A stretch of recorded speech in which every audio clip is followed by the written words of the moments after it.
अरहन्ताणम् नमो अरहन्ताणम् नमो अरहन्ताणम्। ज्योति की साधना करने वाले साधक का एक साधक ने प्रश्न उपस्थित किया। जयाचार्य ने लिखा है, प्रभु कोई आपकी वंदना करते हैं, आप राग में नहीं जाते, खुश नहीं होते। कोई आपकी निंदा करता है तो आपके मन में द्वेष नहीं जागता। क्या यह अतिशयोक्ति नहीं है? कोरी आकाशी उड़ान नहीं है?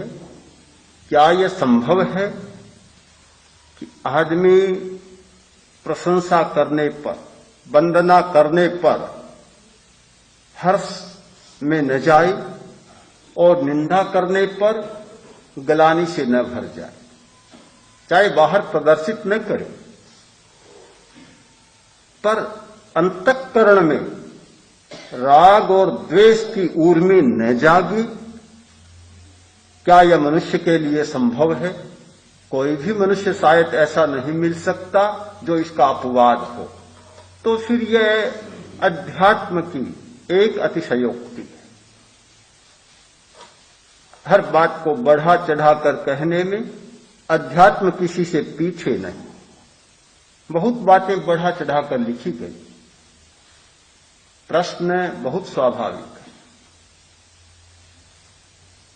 यदि हम अपने अपने अंतःकरण को टटोलें तो इसका उत्तर भी बहुत स्वाभाविक है। उत्तर यही होगा कि प्रशंसा, वंदना, स्तुति की बात जब आती है तो मन जाने अनजाने उछल पड़ता है, और जहां कहीं भी आलोचना, निंदा की बात आती है, तिलमिला उठता है मन। हर व्यक्ति में यह घटित होता है। इसलिए प्रश्न को अस्वाभाविक नहीं मानता, बहुत स्वाभाविक मानता। तो फिर अतिशयोक्ति ही माने इस बात को। इसका उत्तर पाने के लिए हमें कुछ गहरे में जाना होगा, दूसरे जगत की यात्रा करनी होगी। जिस जगत में हम जीते हैं उस जगत में इसका कोई समाधान नहीं, और उस जगत में यह अत्युक्ति ही माननी हो, बिल्कुल अत्युक्ति। किंतु दूसरे जगत की यात्रा करने पर इसका दूसरा पहलू हमारे सामने आता है। एक हमारे भीतर का जगत है, अंतर का जगत, जो निमित्तों के जगत से परे हट जाता है। एक निमित्तों का जगत, परिस्थितियों का जगत और वातावरण का जगत। दूसरा है वातावरण से परे का जगत, जहां गुरुत्वाकर्षण समाप्त हो जाता है। गुरुत्वाकर्षण के समाप्त होने पर जो भारहीनता की स्थिति आती है वह गुरुत्वाकर्षण की सीमा में कभी नहीं आती। गुरुत्वाकर्षण की सीमा में रहने वाले का सिद्धांत एक प्रकार का होगा, तो भारहीनता की स्थिति का सिद्धांत दूसरे प्रकार का होगा। काल की स्थिति बदल जाती है, भार की स्थिति बदल जाती है, खराबी नहीं होती, बूढ़ापा नहीं होता, चीज पुरानी नहीं होती, सारे नियम बदल जाते। हमारा एक दूसरा जगत है, उपादान का जगत, जिस जगत पर हमने अभी जीवन जिया नहीं है और जीना जानते नहीं है। जयाचार्य ने जो लिखा है वह दूसरे जगत का अनुभव लिखा है। भला वह हमारे जगत के लोगों की कैसे समझ में आ सकता है? उनको तो अत्युक्ति ही लगेगी, उनको तो यही लगेगा कि गप्प मार दी, सच्चाई नहीं है। बिल्कुल उनका सोचना भी गलत नहीं है, क्योंकि उनका यही अनुभव है, जिसका जैसा अनुभव होता है वह उसी सीमा में सोच सकता है, उससे परे उसे सोचने का अधिकार भी प्राप्त नहीं होता। अपना अपना एक अलग क्षेत्र होता है। अध्यापक ने विद्यार्थी को गणित का हिसाब दिया, एक बार ठीक किया, गलत निकला। दूसरी बार उसने फिर ठीक किया, गलत निकला। 4 बार ठीक किया, 4 बार ही गलत निकला। 5वीं बार फिर उसने ठीक किया, लाया। अध्यापक ने कहा काफी ठीक तो हो गया, पर अभी भी 25 पैसों का इसमें एक गोल निकलता है। 25 पैसों का हिसाब त्रुटिपूर्ण है। उसने कहा थक गया, मैं तो चूर हो गया, कितनी बार आपने करा लिया, ये लो 25 पैसे, मुझे तो भूख लगी है, घर तो जाने दो। अपना अपना एक अलग धरातल होता है। अध्यापक को 25 पैसों से कोई लेना देना नहीं था, पर वह तो ये समझता कि ये 25 पैसों के लिए अटका रहे हैं मेरे साथ। अपना एक भिन्न भूमिका और भिन्न धरातल होता है।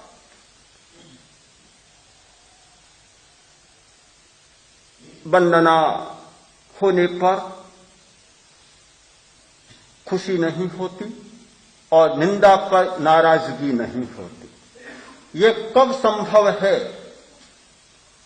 हम निमित्तों से परे हटकर और उपादान का परिष्कार कर लें। राग और द्वेष ये कोई मूल दोष नहीं है, मूल नहीं है। मूल दोष है मोह, मूर्छा। जड़ है मूर्छा। जब तक मूर्छा विद्यमान है, मोह विद्यमान है, तब तक राग और द्वेष होता रहेगा, फजीतियां जन्म लेती रहेगी। जब तक मियां बीवी दोनों विद्यमान होती ही रहेंगी। जब तक मूर्छा नहीं टूटती है, कभी राग कभी द्वेष चलता ही रहेगा। ये चक्का कभी बंद होने वाला नहीं है, क्योंकि भीतर में तो आग सुलग रही है। अंतर की आग सुलग रही है तो ये ताप तो आता ही रहेगा, कभी रुकेगा नहीं। जयाचार्य ने लिखा है, वह उस दुनिया में प्रवेश करके लिखा है, उपादान की दुनिया को सामने रखकर लिखा है, प्रभु आपने दावानल को समाप्त कर दिया, दावानल को बुझा दिया। जब दावानल ही बुझ गया, आग ही बुझ गई, तो फिर चाहे वंदना हो और चाहे निंदा हो, कुछ भी नहीं होगा। सब भीतर से आता है, भीतर ही सूख गया, तो फिर तो बाहर से कुछ भी आए कोई पता ही नहीं होगा। हमारी 2 दृष्टियां होती हैं, एक निमित्तों को मिटाने की दृष्टि, परिस्थिति को बदलने की दृष्टि, और दूसरी उपादान के परिष्कार की दृष्टि। हर क्षेत्र में दोनों दृष्टियां मिलती है। चिकित्सा के क्षेत्र में दोनों दृष्टियां हैं। रोग होता है, दबा दो। कुछ लोग सोचते हैं दबाने से क्या होगा, फिर उभर आएगा, समाप्त कर दो। माना जाता है एलोपैथी की पद्धति रोग को दबाने की पद्धति है। इतनी तेज दवा दी जाए कि बीमारी एकदम दब जाए। आजकल तो ये आम बात हो गई कि तेज बीमारी है, एक बार तो एलोपैथी लो जिससे कि दब जाए, एक बार शांत हो जाए, और फिर इसका स्थायी इलाज कराए। वे स्वयं मानते हैं कि यह कोई स्थायी इलाज नहीं है। डॉक्टर स्वयं कहते हैं कि हमारे पास कोई स्थायी इलाज नहीं है। लेते जाओ, कोर्स करते जाओ, कोर्स करते जाओ। डिसेंटरी है, क्रॉनिक डिसेंटरी है, डॉक्टर स्वयं कहता है कि कोर्स लो और एक बार ठीक हो जाएगी। फिर 5-4 महीने के बाद जब फिर सताने लगे, फिर एक बार कोर्स पूरा कर लेना। यह क्रम चालू ही रहेगा, कब तक जीवोगे तब तक, जीवन भर चालू रहेगा। तो एक दृष्टिकोण है रोग को दबाने का, शांत रखने का। शांत रखते जाओ, खाते पीते जाओ, और जब सताने लगे तो फिर दवा ले लेना। दूसरा दृष्टिकोण है कि जड़ मूल से बीमारी को समाप्त कर दिया जाए। राजनीति के क्षेत्र में भी दोनों दृष्टियां मिलती है। पुराने इतिहास में मिलता है कि कुछ राजे ऐसे थे जो शत्रु को दबा देते थे, और कुछ ऐसे थे, चाणक्य ने जैसा लिखा कि छोटे से अंकुर को भी उखाड़ फेंको, जहां भी मालूम पड़े कि शत्रु है उखाड़ फेंको, बढ़ने के बाद बहुत भारी पड़ जाएगा। दोनों प्रकार की दृष्टियां रही है। कुछ लोग दबाते रहते हैं, अगर यह स्थिति नहीं होती तो पृथ्वीराज परास्त नहीं होता और हिंदुस्तान पराधीन नहीं होता। इधर तो आक्रमण हो रहा है और उधर वह इस प्रयत्न में लगा है कि शत्रुओं को शांत करो, और अपने विलास में लगा है, ध्यान ही नहीं देता वास्तविकता पर। दूसरी ओर दूसरी दृष्टि भी मिलती है, तो राजनीति के क्षेत्र में भी दोनों दृष्टियां मिलती हैं। अध्यात्म के क्षेत्र में भी ये दोनों दृष्टियां हैं, दबाने की और समाप्त करने की, और एक सीमा तक आवश्यक भी होती। आवश्यक है, एक तेज बीमारी आ गई, इतनी तेज, यदि तत्काल उसका उपाय नहीं किया जाए तो संभव है प्राणांत ही हो जाए। उस समय कोई सोचे कि स्थायी इलाज करें। स्थायी इलाज किसका होगा? स्थायी रहेगा ही नहीं, होगा किसका इलाज? एक बार दबाना भी अनावश्यक नहीं होता, शांत करना भी अनावश्यक नहीं होता, मुंह बंद करना भी शत्रु का अनावश्यक नहीं होता, किंतु उसके पीछे वह दृष्टि बराबर यदि हमारी रहे कि बीमारी को जड़ से उखाड़ फेंकना है, अगर वह दृष्टि गौण हो जाए तो यह दृष्टि खतरनाक भी बन जाती।